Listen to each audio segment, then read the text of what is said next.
now it's military analyst Glenn Ignazio who joins us. He's a retired Air Force Special Operations Commander. Let me start with you on the how in this. Do you have any thoughts? I mean, there have been reports, and Evan was referring to this briefly, that,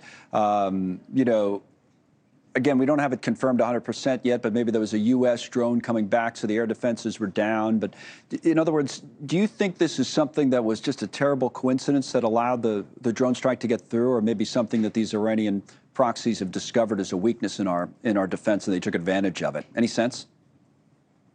Yeah, I think there's a combination of two things. It could be, a system malfunction where the ability to identify threat or foe, that always is possible. The investigation is clear.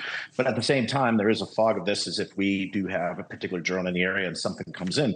And that could be more on the human factor side. So the investigation is clear. It's unfortunate, our thoughts with the families on the loss. But, for the investigation really needs to take care of this and make sure. But the defense systems are there to protect all of our troops, and we'll see what this is when we get to the bottom of it. Now, what about those options we were just talking to the Congresswoman about in terms of a response? What makes sense? I always hear words like proportional and this kind of thing when something like this happens, but now we have U.S. service members who are dead. First time it's happened that one of these has gotten through. How does this change things, and how does it change the type of response we might see?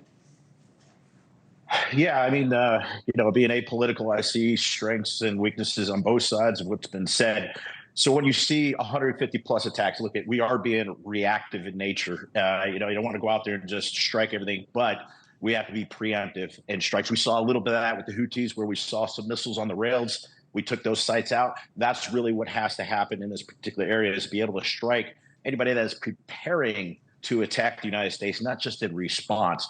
Now, for those that are beating the chest saying we need to strike around, well, look, the strategy would be, and then what? If we strike around, you're talking about a state-on-state attack. That's huge. I think there's much more capability that we could do to isolate Iran.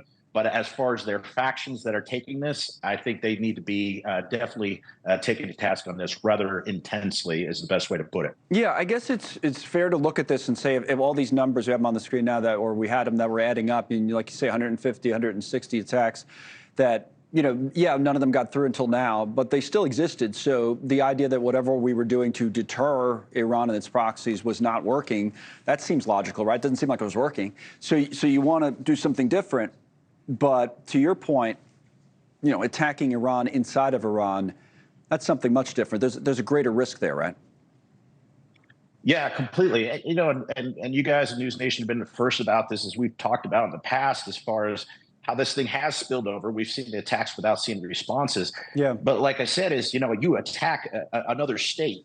First of all, there's a lot of people inside Iran that are pro-West. That's one of the things. But attacking another state will galvanize so many. You have Iran, Russia, and China that are binding as far as this force of resistance. You do trigger off something. And again, it's not just the initial effect, is what happens afterwards. And that's been, like it or not, that's been a very weak trait of this particular administration, is what is the plan, the engagement, and the disengagement process. We have to think this is Jordan's country, and they were attacked as the sovereign state.